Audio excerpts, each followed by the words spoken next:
Guys, this is an ethical dilemma thing, okay?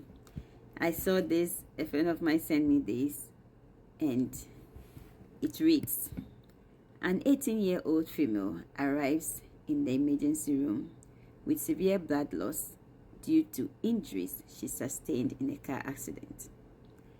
As the physician, you decide that a blood transfusion is required immediately if this patient is to survive. You then realize that there is a card from Jehovah's Witnesses Church in her purse that refuses blood transfusions. You cannot ask her any questions because she's in coma. What would you do? And I read a comment like, the only thing I would say here is that personally, ethically, I wouldn't give the blood transfusion. The only thing that will cause people to want to give the blood transfusion here is the fact that the card is in her bag. If the card is on her wrist, her body, her neck, like the when they put the pacer in a patient, or the patient is a hemodialysis patient and they have a shunt AVF on the patient arm, they decide to put this, okay, no procedures in the left arm or no procedure in the right arm, that kind of thing. Or they have a diabetic cardex or ring, or bracelet or necklace, something. Because this is not on the patient's body, this will cause many people to want to transfuse the blood. But personally, I wouldn't think it's a good idea, because she has it on. The card should state who it belongs to. Unless the card does not state the patient's name, date of birth, and everything, and it doesn't correspond to the patient that is in coma right now,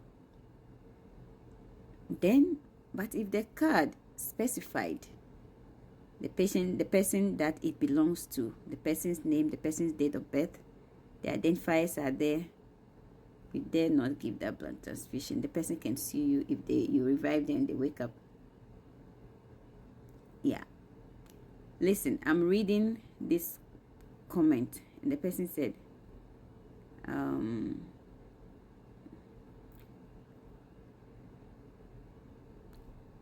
I want to say, where is it? That's my thought though, so it would be nice for you to also put your thought out there. This is what somebody said. I'm like, what?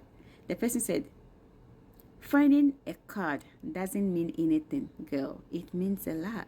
You can do that. You can be sued for making silly decisions like it doesn't mean anything. It does. If a patient has the patient is diabetic and they have the diabetic bracelet or necklace or anklet, you say it doesn't mean anything. That one you say it means something. But because it's a Jehovah's Witness, it's a religion, and maybe because you don't like that, you don't like the religion, so you want to be biased and say it doesn't mean anything. It does mean everything. You have no proof that she is even a member of the church, of what she believes, or what she believes. You have to act competently and provide a life-saving measure. Like I said, the card is in the bag, it's not on her body, right? Does the card have identifiers, this patient's name and everything, date of birth? I mean, especially the name and date of birth, maybe address, stuff like that. Because if it lost, you need to be able to know how to track the person and send their thing to them too, right? So personally, I wouldn't give, because by all means that card should have an identifier on it that says it is the patient laying down there or it's not. You get it? But if it doesn't have an identifier and you don't know, it doesn't have anything that shows who it belongs to, then maybe that's the only instance where you end up giving the blood. That's my opinion. What do you think? Put it in the comment section. Thank you.